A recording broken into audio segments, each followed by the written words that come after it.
Friends, welcome to Anita Annapurna kitchen. આજ આપણે બનાવીશું સિંગદાણા અને લસણની સૂકી ચટણી. એના માટે જોઈશે લસણ, જે 15 થી 20 કળી લસણ છે, પછી સિંગદાણા, આખા મરચાં, ટોપરાની છીણ, કાશ્મીરી લાલ મરચું અને મીઠું. માટે આપણે એક પેન લઈ લઈશું, ગેસ ઓન કરીશું અને સિંગદાણાને આપણે રોસ્ટ કરીશું.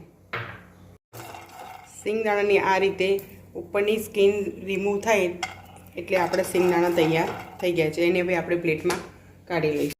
હવે આપણે આ લસણને રોસ્ટ કરીશું. ગેસની ફ્લેમ સ્લો જ રાખવાની અને આ રીતે ડાર્ક સ્પોટ્સ થાય પછી આપણે લસણને કાઢી લઈશું. પછી આપણે આ આખા લાલ મરચાંને રોસ્ટ કરીશું.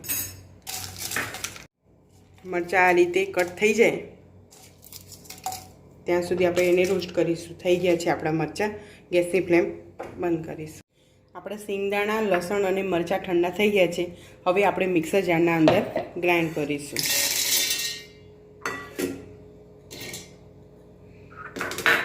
મરચાંને આ રીતે એના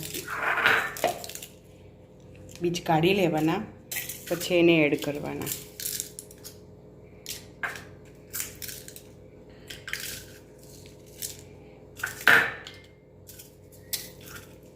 પછી એના અંદર આપણે સ્વાદ મુજબ મીઠું એડ કરીશું.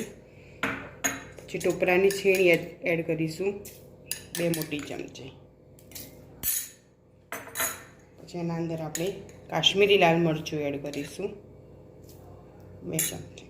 હવે એને મિક્સર જારના અંદર ગ્રાઇન્ડ કરીશું. મિક્સર જારના અંદર મેં એને ગ્રાઇન્ડ કરી લીધી છે. હવે આપણે એને બાઉલમાં કાઢી લઈશું.